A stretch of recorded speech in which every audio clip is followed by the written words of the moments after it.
I have to say that Meet the Masters is what really sold me on your group and just the turnkey world in general. Welcome to the Creating Wealth Show with Jason Hartman. You're about to learn a new slant on investing, some exciting techniques, and fresh new approaches to the world's most historically proven asset class that will enable you to create more wealth and freedom than you ever thought possible. Jason is a genuine self-made multimillionaire who's actually been there and done it. He's a successful investor, lender, developer, and entrepreneur who's owned properties in 11 states, had hundreds of tenants, and been involved in thousands of real estate transactions. This program will help you follow in Jason's footsteps on the road to your financial independence day. You really can do it. And now, here's your host, Jason Hartman, with the complete solution for real estate investors. Welcome to episode 1433, and happy Easter to all. I know this is obviously a very strange Easter holiday. You know, people around the world where they used to have services, look at the Vatican, church services around the world just vacant, not happening, going virtual. At least we have technology nowadays to make this kind of stuff easier. You know, it was just about 25 years ago, not 25 years ago today, but 25 years ago, that I was at the Garden Tomb in Israel, and it's an unimpressive tomb for such a big event, obviously, and it just has a little sign on it that says, "He is risen." That's all. I took a picture by that sign, and just a comment about religion. I know this is obviously not my expertise. But it's funny to me how people act about religion. Obviously, there are different beliefs, and there are people who are agnostic and people who are atheist. And for the non-believers, that's kind of the most interesting crowd to me, is, you just kind of wonder, what is the big deal? Really, the only honest answer about any faith is to be agnostic, because nobody really knows. Now, people who are devout would say they can feel it, right? Which, I totally respect that. But people who are non-believers, it's like you can't hear the dogs that don't bark, right? How can you be like an adamant non-believer? That one just never made any sense to me. I can see how you can be agnostic. That's totally fine. But to be adamant, devout non-believer is the most interesting one to me of all. Because even if any religion is just a story, say, for example, that is, right? It doesn't matter. It's still good for society. It's good for society.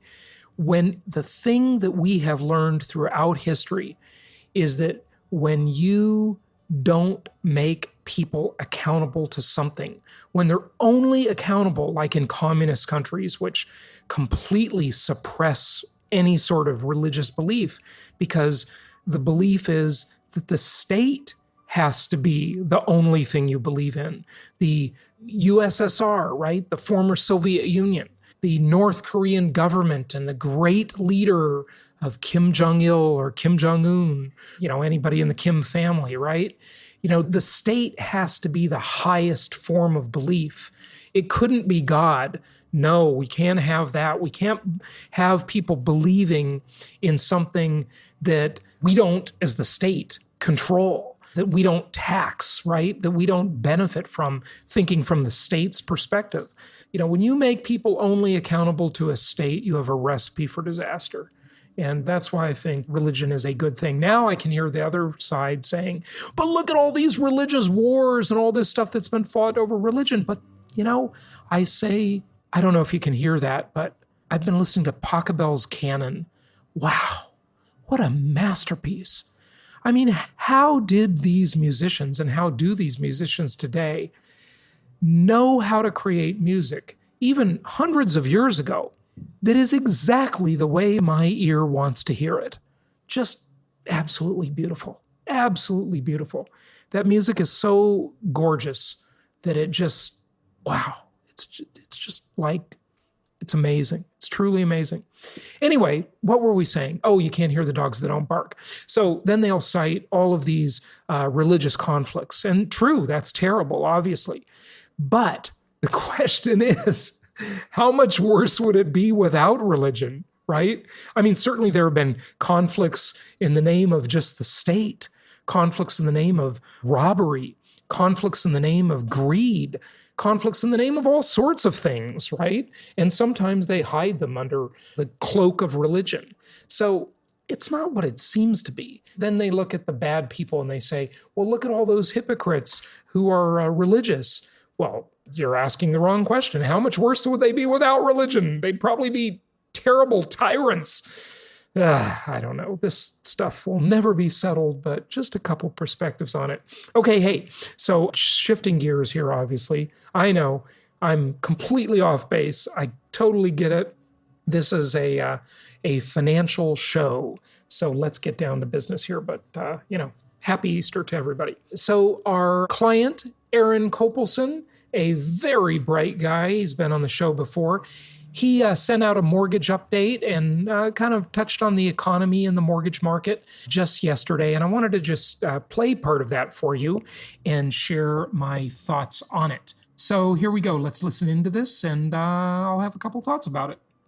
These might have long-term impacts on your ability to get mortgage financing in the future, kind of like what happened when people got short sales or modifications or, obviously a foreclosure back in 08, 09 in the Great Recession. So let's jump into the first one, which is forbearance. Now, forbearance, you can kind of think of it as like a layaway program. You go to a furniture store, they say, you can leave with the merchandise today, don't make any payments for 6 months or 12 months, whatever it is. So this post kind of talks about that. There's an article that was written. It's titled, B of A Slammed Over Misleading Mortgage Relief. Let's go ahead and cover this real quick. It says, Connecticut resident Roseanne Stoddard tells CNBC she got quite a shock when she called Bank of America about her $2,200 monthly payments. They granted her a 3-month pandemic waiver, she says, but the remaining amount would then be owed at once. That comes to $8,800, which Stoddard can't afford. She calls it misleading, to say the least. So that obviously for a lot of people would be really helpful, only to find out that all of it is owed on the back end of the forbearance. So now let's talk about. So there's one of the things that is not clear about the forbearance programs being offered. Number one, when do you pay it back? Because the forbearance is not a forgiveness, although I postulate that maybe it will turn into a forgiveness at some point. But the question is, when do you pay it back? Do you pay it all back at the end of the forbearance period? So if they give you a 3-month, a 6-month, or a 1-year forbearance, are all of those payments due in one lump sum right then at the end of 3, 6, or 12 months? Or are they tacked on to the back of the loan? If they're tacked on to the back of the loan, that's a great deal. But if they're tacked on where you got to pay them back all at once in 3 months, 6 months, or 12 months, well, that's not such a great deal.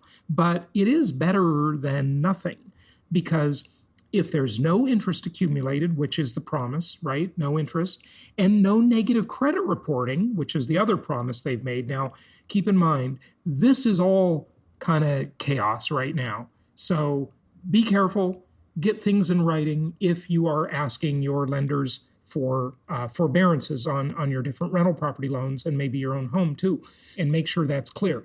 But again, these things have a way as we go along, and we don't know, this is not for sure, it's just it's a possibility that there may turn into more of a forgiveness on some of this stuff or a loan modification.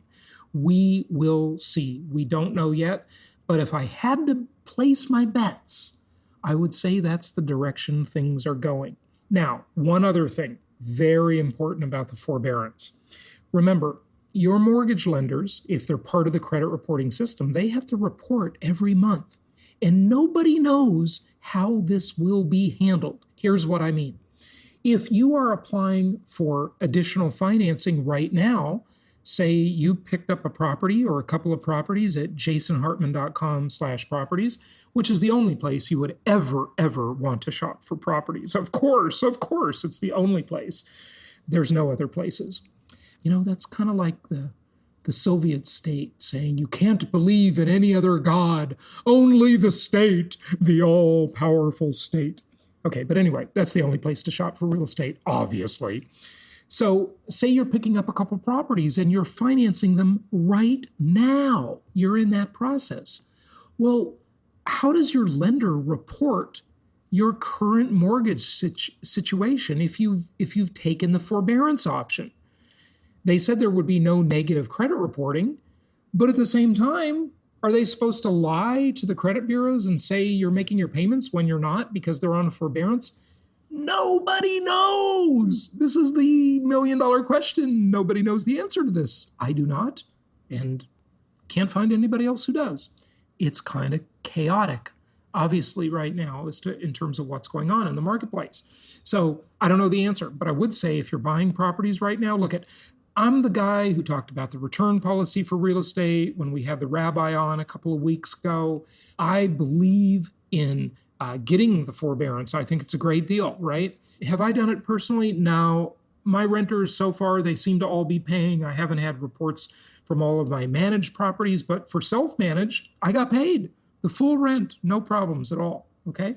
So I haven't asked my lenders for any forbearance. Frankly, it's not because I don't think it's a good idea. It's just because I haven't had time to call them and ask for one. They'll probably give it to me, I'm sure, like they'll give it to everybody else just for the asking, but I just haven't gotten around to it. And so I may not even do it next month. I don't know. We'll see. But if you're asking for a forbearance and applying for financing at the same time, I would say that might be problematic. So you might want to skip the forbearance, get your financing in gear, buy your properties. You can always ask for a forbearance later. You'll have time. So don't worry too much about that. Anyway, let's go on here. This article, which was in Market Watch, really kind of dives into this. The article says Fannie Mae described payment deferrals as a more affordable workout that's between a repayment plan and a modification, and noted that the option may be well suited to borrowers whose ability to make on-time payments was impacted by the national coronavirus emergency. It goes on to say, under a traditional repayment plan, borrowers are required to spread out their past due amount over several months in addition to their normal monthly payments. And then with a forbearance plan. So see, that is the spreading out option. So in other words, it might be where they give you a forbearance. So say you got a 3, 6, or 12-month forbearance, and you owe the lender $5,000 on the forbeared payments, right? I'm saying it's a rental property. It's probably not your own home because that would be a lot more than that, I'm guessing. But say it's some inexpensive little rental properties that you bought through our network. And it would be spread out where they'd add a little bit to each month's payment to pay it back later. Hopefully none of this will happen. Hopefully it'll be just a complete forgiveness. Might turn into that. You'll be surprised. We might all be surprised, but nobody knows. So don't bank on that one. Obviously can't hang your hat on that. But the second best deal to forgiveness obviously would just be tack it on to the back of the loan so that when the loan is refinanced or the property is sold someday, you pay it back then. Or you add an extra 6 months of payments due. So the loan that was 30 years, now it's 30 years and 6 months, right? That's how that would work. Again, we don't know. Borrower can suspend or lower payments for a specific or specified time period. But essentially, a forbearance is kind of like the layaway program, the deferral. It's got more strings attached. There are requirements that need to be met where the forbearance is a lot easier to get. Another article here that I found interesting, Mortgage Crisis and Fed Unintended Consequences. This article goes into kind of what's going on and why we're not seeing lower rates at the moment. They should be a lot lower, but they're not. And this article kind of goes into all of the reasons why, the nuts and bolts of how this business works and why we're seeing, what we're seeing. Last on rates. So we think they're going to go back down to the all-time lows. The reason for this is... Okay, now, here's where, I don't know, we'll see if Aaron is right on this one.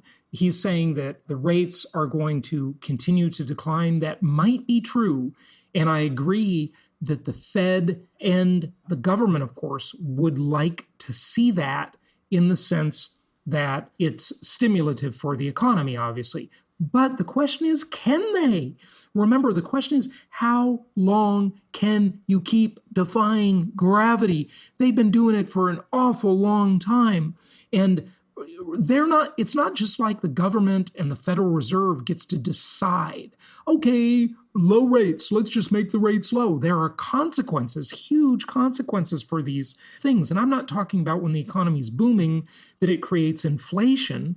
I'm talking about the fact that on the other end of low rates, there's a bond, a treasury bill, something that you need to get some other other party to buy.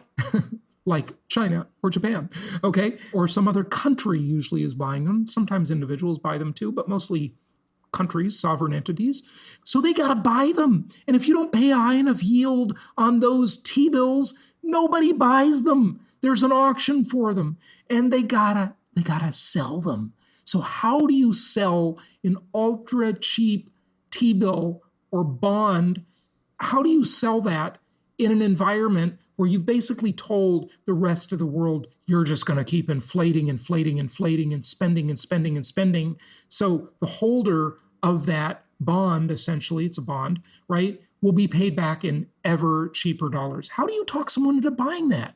Well, this week, coming up, we are going to have a segment on the dollar's reserve currency status and why the U.S. has been able to get away with this.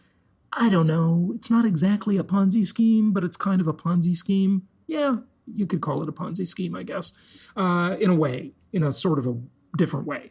How they've been able to get away with this for so long, but it begs the question, how long can it keep going? So Aaron, I hope you're right, but I don't know. Number one, if you look around the world, most of the countries have negative interest rates. So that means that if you were to put money in a bank, instead of earning a little bit of interest, you would actually pay the bank to hold on to your money. It's a very foreign concept. Look, like I said before, when you have extra stuff that you don't have room for in your house, what do? You rent a storage unit. Well, when you have extra cash and you need to store it somewhere in something called a bank, you have to pay the bank. I know, that's totally bass-ackwards, right? It's totally bass-ackwards. But that's the world we live in. It's just weird. Negative interest rates. What a concept. Been around for really, it's a newer thing, maybe the last 10 years or so. That's number one. So the U.S. now is kind of coming more in line with the rest of the world with lower rates. Okay, number two, if we're not in a recession, it looks like we're headed into one. And pretty much if history is our guide, every past recession brought lower interest rates. So the only exception to that was in the 70s when we had the oil crisis, we had stagflation. Which, by the way, that's what I think, as I've said, we're going into. We're going into a stagflationary time. And Aaron is right. Every recession did bring lower rates eventually as they tried to stop the recession and get the economy back on its feet. But the problem is, this time, like we've talked about, the ammunition has already been used, most of it. There's hardly anything left for them to do because the rates are already so low. That's why going into a recession at this time is a tough one for the Fed. They got to reach, and think of other tools to solve problems because the simple tool of lower rates is not as available as it used to be. Aaron, thank you. Aaron is just a super bright guy. He's a mortgage person. And if you want to get a hold of him, you've heard him on the show. He's a client of ours. Reach out to us through jasonhartman.com and we'll be glad to connect you with Aaron. He does California mortgages. So if you're looking to refinance or borrow on a California property, let us know and we'll be happy to connect you. Okay, upcoming webinars. We have got 3 in the works. I told you we'd have a pandemic investing webinar. We've got to push that back. It's like a moving target. I'm trying to teach this topic and it keeps changing. Stop changing so I can have a solid syllabus here for you. Okay, so we're going to push that one back. It'll probably be next week, not meaning this coming week. I know it's Easter Sunday here. Remember, we're 7 days a week now, with you 7 days. But we do have, of course, many of you have taken advantage of the home-based business opportunity where you can profit off tax sales. And you can check that one out at bit.ly bit.ly/taxprofit, and also our Tuesday webinar on funding. Remember, you're out there, you're going to the stores, you're stocking up on groceries. Hey, you're stocking up on toilet paper, clearly, because no one else can buy any. This is the time you need to stock up on cash. Get your money out of your properties. Get extra business credit funding through a credit line. We're having our webinar on that on Tuesday, 2 p.m. Eastern. So the link for that, bit.ly/TUE for Tuesday, the number 2, PMET. We'll have these links in the show notes, by the way, at jasonhartman.com. But bit.ly/TUE Tuesday, number 2, PM ET for Eastern Time. So bit.ly TUE 2 p.m. ET. I know that's a little bit of a weird name, but I want to describe the time it is right in the link. Okay, so there it is. Now, I want to give you another thought. Okay, that's we need to expand on this in a future episode, and then we'll get to part 2 of my interview from yesterday. Okay, if you don't think there's tons of inflation built into the system, I want you to think about a totally different angle. Forget about monetary policy. Forget about fiscal policy. Forget about it. Forget about it. Of course, that's all true. We've talked about it. But let me tell you another angle. I have said before that I cannot believe that these tech companies can't make money. Like, give me a freaking break. How does a company like Uber just burn cash like it is going out of style? Well, how is that possible? It's possible because our venture capital system and our IPO system is a joke. It's a joke, people. It's a joke, okay? The way capital is flowing toward these tech companies is absolutely ridiculous. It's totally ridiculous, okay? Or ridiculous. And think about this. If you don't think inflation is just baked into the system, look at all these tech companies that have been massively overfunded. Some have done IPOs that can't make money. They're just burning cash left and right.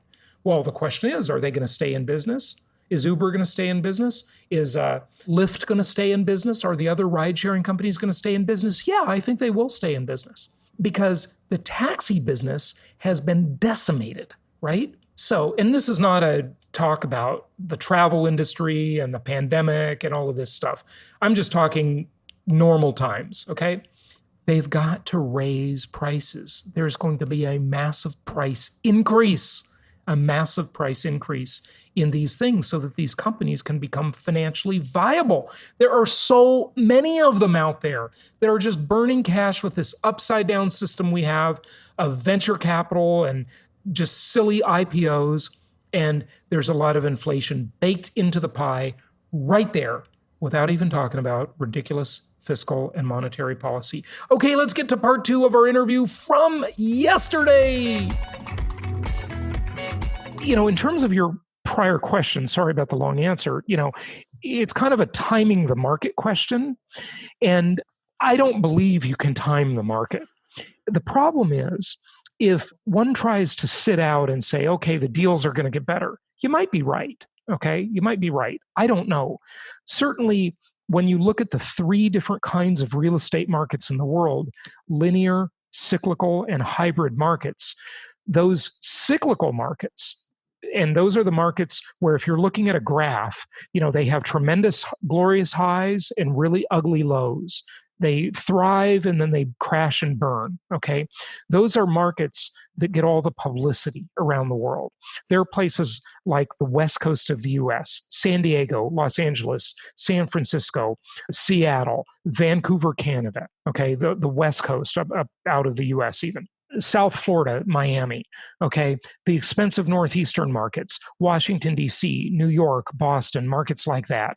Around the world, there are markets like Dubai, Paris, London, Hong Kong, okay? These are markets that have really high prices. They appreciate radically in the good times, and they crash and burn in the bad times. Those markets are going to suffer greatly. So when you hear someone talk about the real estate market, that's what they're talking about. When you hear these sound bites on the news, they're not talking about Atlanta, Ocala, Florida, Memphis, Tennessee, Jacksonville, Florida. They're not talking about Houston or Dallas. They're not talking about Little Rock, Arkansas. They're not talking about Gary, Indiana, Yeah, well, Merrillville. Gary, Indiana, you might not want to talk about that one at all. But I saw you had a lot of properties in northern Indiana there. Yeah, but Gary is, not one of the markets we totally recommend. Okay, I mean, if you're a real bottom feeder type of landlord, sure, you can make money in those types of places. Same with Detroit. We've never recommended Detroit. Same kind of reason. But there are some exceptions, and people look at, you can make money in any area of real estate. I'm just saying that my plan is, I think people should buy good quality properties in good markets, and they should buy necessity housing. Okay. When times get hard, people need shelter. We all now know through this pandemic that the home is the center of the universe. Not an office building, not a retail center, the home. That's where everybody's been told to go and stay, at home. Okay. And guess what? People now realize, if they've got a roommate and they live in a 2-bedroom place, you know what? Someone's got to move. My company told me I got to work at home. I need that spare bedroom now. And maybe my company gave me an extra $200-300 a month to work at home as an allowance. Okay. And I got to set up a home office. So someone's got to move. Guess what just happened? We just doubled the demand for housing. Double.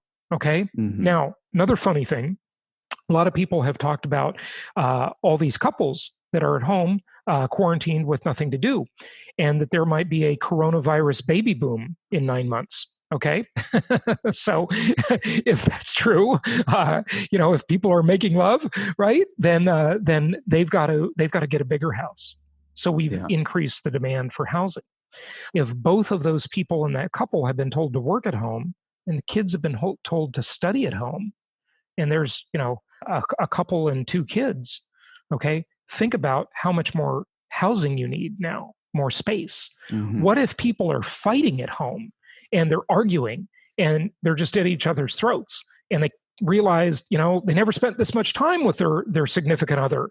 I can't stand you. After this is over, I'm getting out. And the divorce rate goes up, double the demand for housing.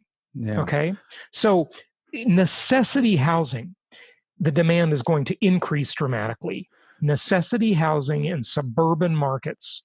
Well, then I just want to get a little deeper into that, clarify what we're talking about, because people might be, I know I've got families that are looking at flipping homes, or they already do flip homes. So then they've got long-term rentals, we've got short-term rentals, we've got vacation rentals. Yep. I can talk about the short-term. I've made some good predictions on that too. Where in the market is that opportunity? Long-term, short-term, vacation rentals, apartment buildings.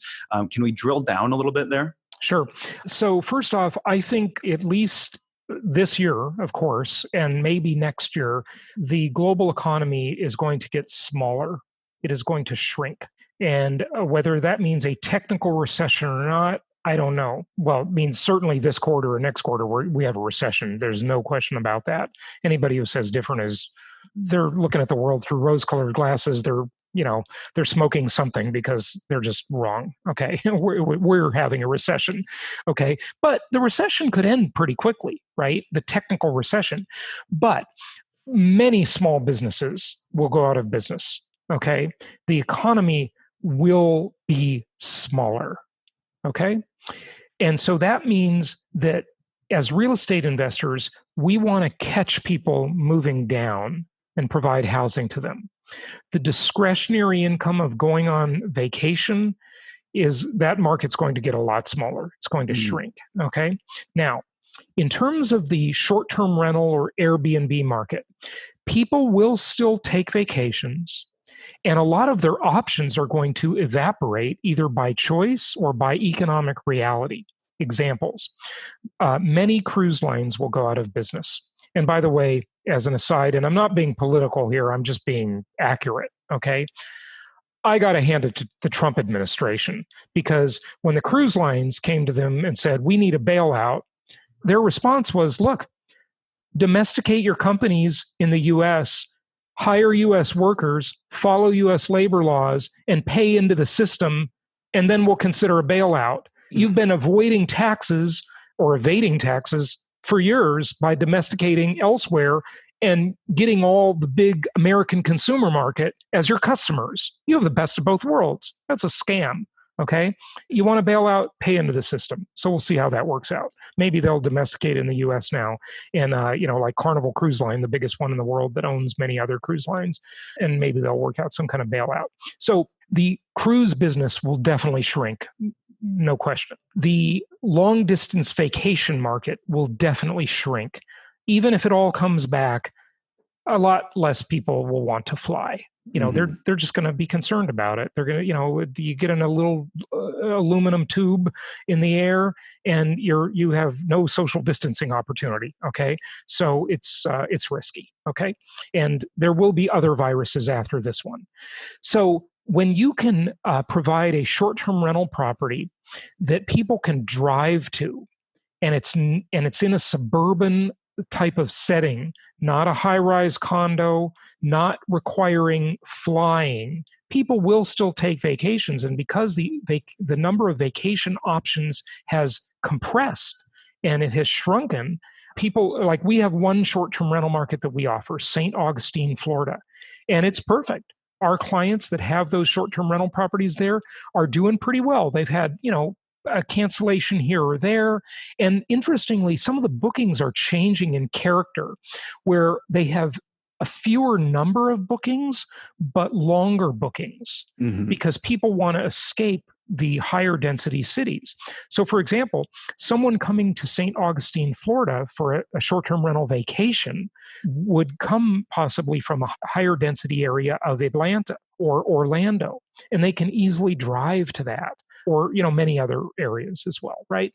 But if you've got a short-term rental property in a high rise or in any high density type of environment, especially one that requires people to usually fly to it rather than drive to it, that's a problem. That's not going to do well.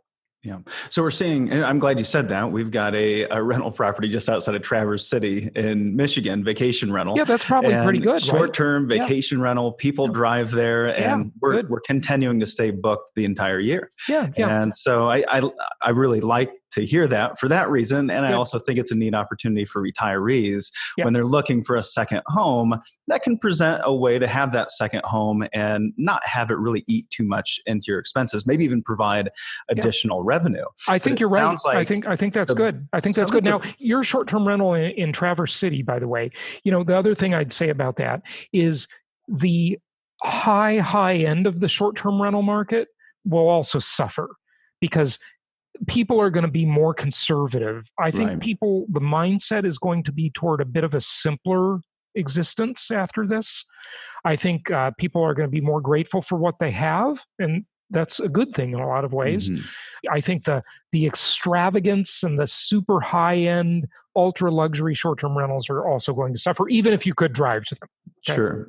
So we see the biggest, that's one of the opportunities, these short-term vacation rentals you can drive to. And then it sounds like your main business and what you really like is these suburban areas where you've got family housing. Right. Not high end, maybe it's lower end, but you're buying a larger portfolio of these homes to generate revenue.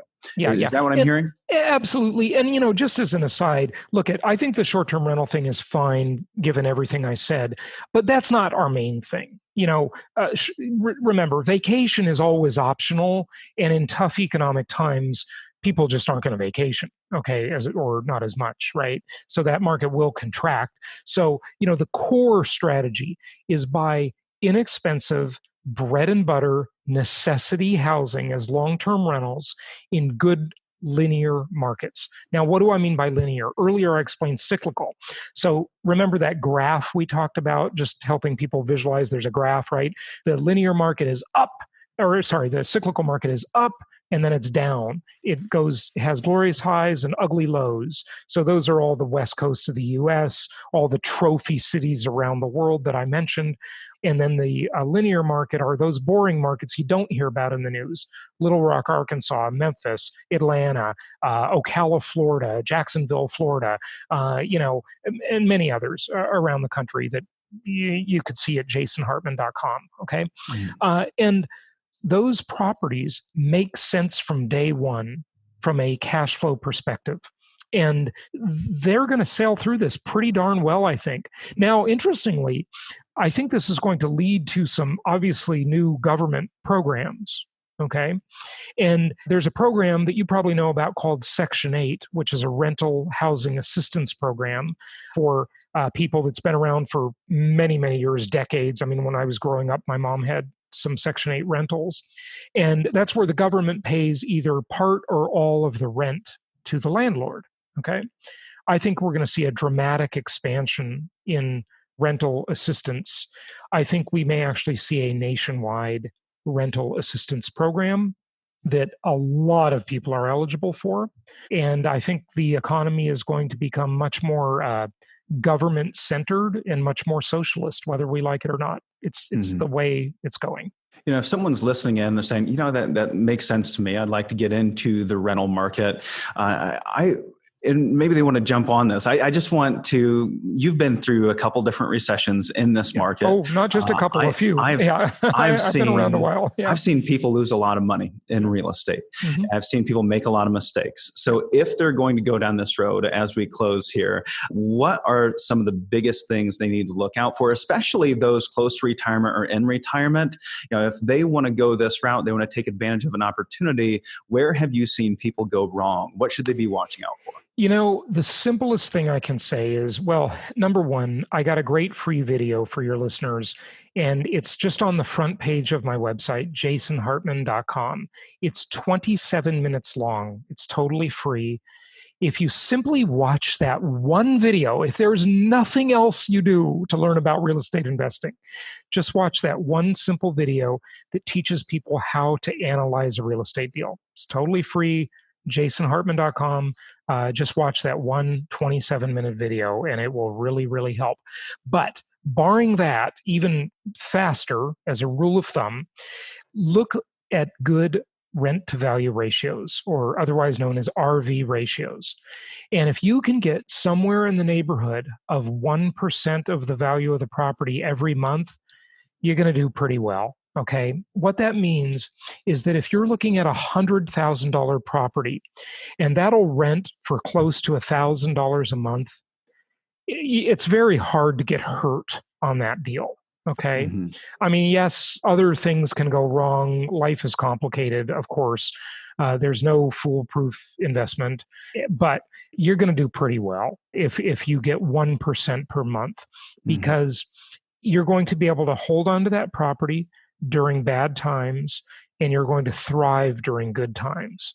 The place people get hurt is they buy these crazy properties in California or, some of these cyclical market cities that the properties are too expensive and the rent to value ratios never worked. I have something I call the 10 commandments of successful investing. And commandment number 5 is thou shalt not gamble. Thou shalt not gamble. And, I just believe in being a conservative, prudent investor. And when I say not gamble, I mean that the property must make sense the day you buy it or you don't buy it. And what does making sense mean? It means it has a good rent to value ratio and everything else explained in the 27-minute video that's free on my website. But rent to value ratio, if you just get that, that's a good safeguard. Okay. People do these crazy properties that are, it's a $500,000 property and it rents for $2,500 a month. Don't do those deals like that. They're very risky. In the short-term rental market, people make mistakes all the time because they buy these highfalutin properties and they think they can rent them all as a short-term rental. Well, guess what? That market's going to contract, just like we talked about a few minutes ago. So you'll never lose if you have the more basic necessity product in the marketplace. That will always be in demand. Do people like champagne and caviar? Sure, but it's not necessary to survive. Okay, what's necessary to survive is meat and potatoes. Okay, so that's the kind of rental property you should be thinking about. That's awesome, Jason. I know this is just a crazy time for you right now, and you've got to run. And as we come to a close, I'm just going to ask one more final question, if I may, and that is, what would you have if someone's listening in and they could just remember one thing from this conversation? What do you want them to know? that housing has universal demand. Everybody has three basic needs: food, clothing, and shelter. And we're in the shelter business. Provide basic shelter to people. It's the most historically proven asset class in the entire world. And I think it's going to perform pretty darn well through this whole pandemic we're going through. And just focus on the fundamentals. I guess I'll say just maybe four things that are maybe more general, okay? And I said this on my podcast. Number one, stay calm. As everyone is panicking around you, keep your head straight. Stay calm. Don't listen to the news day by day. Step back, look at the big picture, and think, look, this is going to be an entirely different situation in 6 weeks. Okay? A month and a half from now, the news will be entirely different. Hopefully it's going to be a lot better. I think it will be. Okay? So in 6 weeks, this whole thing's going to change. So calm down. Okay? Relax. This is not the end of the world. We will get through this. Number two, keep good counsel. Be prudent. Listen to prudent people like your show, like my show. Just make sense of things. Keep good counsel. Okay? Don't go off on every harebrained idea you hear. Okay? Number three, keep your eye on the ball. Okay? Focus on the big picture. You had a game plan, probably, hopefully, for your financial life. Stick to it. Okay? It's still going to work. Okay? Yes, the world is changing in some ways. Don't be a speculator. Okay? Stay focused on prudent investments that make sense the day you buy them. And number four, don't be paralyzed. Take action. Paralysis is always going to hurt you. Okay? So take action. Keep following your plan and keep going. Be a little more careful. Be a little more cautious. That would be sensible. But keep your big plan going, okay? Keep doing all the right things that you've planned to do. So you got to take some action during this crisis. Well, great words of wisdom, Jason. I believe, action is always key during times of crisis. To find the opportunity, we have to take action. We had to have a very timely conversation here. However, I would love to have the opportunity to have you on again, because I think real estate can play a valuable role in a retiree's portfolio. And I'd like to have a pointed conversation about that in the future. Hope we get that chance. But thanks for joining us. Absolutely, Casey. Thank you. Happy investing to you and your listeners. And if I come back on in 6 weeks, we will be having an entirely different conversation, I think. But we'll see. So best wishes to everybody, and wash your hands and stay home and be safe. That's right. Thanks, Jason. Take care. Thank you.